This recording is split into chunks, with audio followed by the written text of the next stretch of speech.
improve your life, in other words, and instead they can just lecture you about your moral failings. And they are. That's the system we have now. Kamala Harris embodies it. It's all pretty sad and unnerving if you think about it. What if we had an election and no one cared what voters thought? We're about to find out. But before you get too depressed, take this moment to enjoy the breathtaking absurdity of it all. The most oblivious politician in America has joined forces with the most calculating politician in America. Hilarity ensues. Neither one believes anything, but only one of them knows what day it is. When Biden called Harris yesterday, for example, there was a script visible on his desk. So the Democratic nominee for president is unable to speak to his running mate without assistance. Here's how it went. Hi. Sorry to keep you. No, that's all right. You ready to go to work? Oh my God. I'm so ready to go to work. First of all, is the answer yes? The answer is absolutely yes, Joe. And I am ready to work. I am ready to do this with you, for you. I'm just deeply honored, and I'm very excited. That is just too great. We're keeping that on a loop in the tape department. I'm sorry to keep you, Kamala Harris says.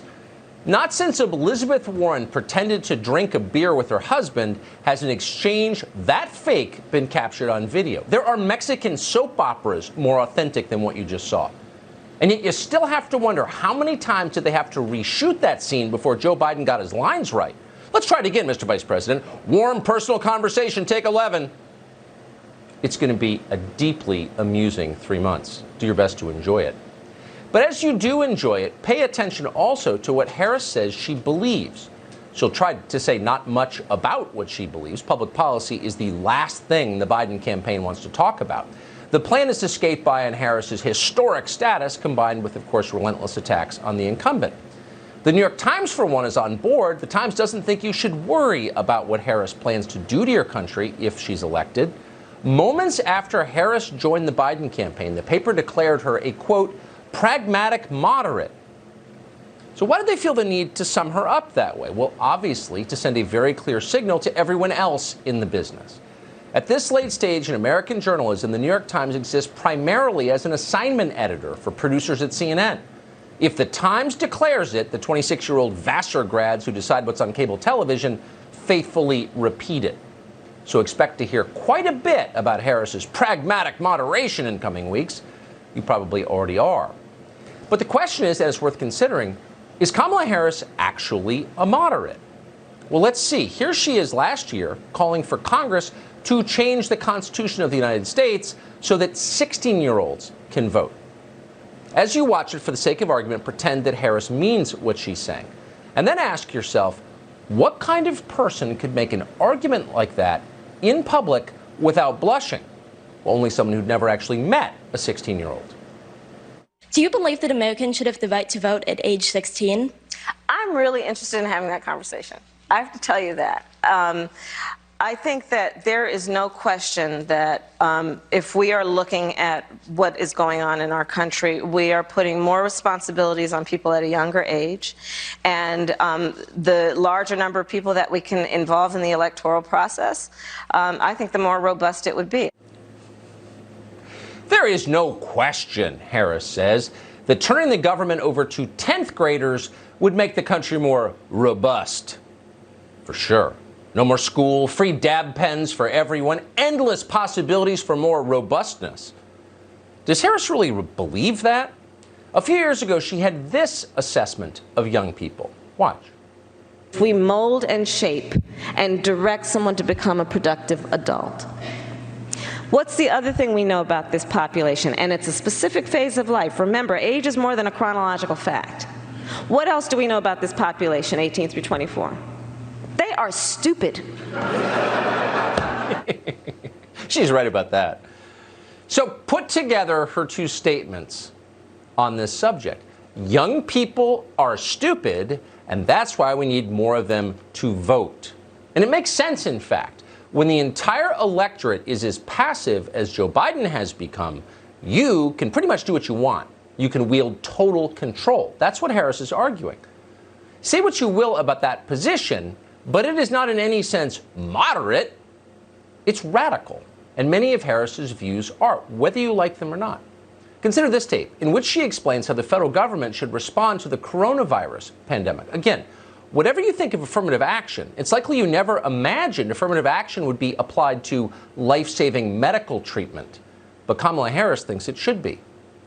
The disparities that have long existed based on race are now highlighted. So one of the things I'm calling for around this pandemic is that we make decisions about where the resources should go based on that issue. So we make decisions about where the resources should go to keep people from dying on the basis of skin color. So only people of a certain color get the vaccine, for example. That's what she's arguing. Now, this is a lot of things. It's immoral. It's unconstitutional, obviously. But above all, it is definitely not moderate. Nor is this, by the way. Here's Harris in the Senate from 2 years ago, telling the acting director of ICE that federal law enforcement officers are a domestic terror group. The Klan was what we would call today a domestic terrorist group. Why? Why would we call them domestic terrorist group? Because they tried to use fear and force to change political environment. And what was the motivation for the use of fear and It force? was based on race and ethnicity. Right.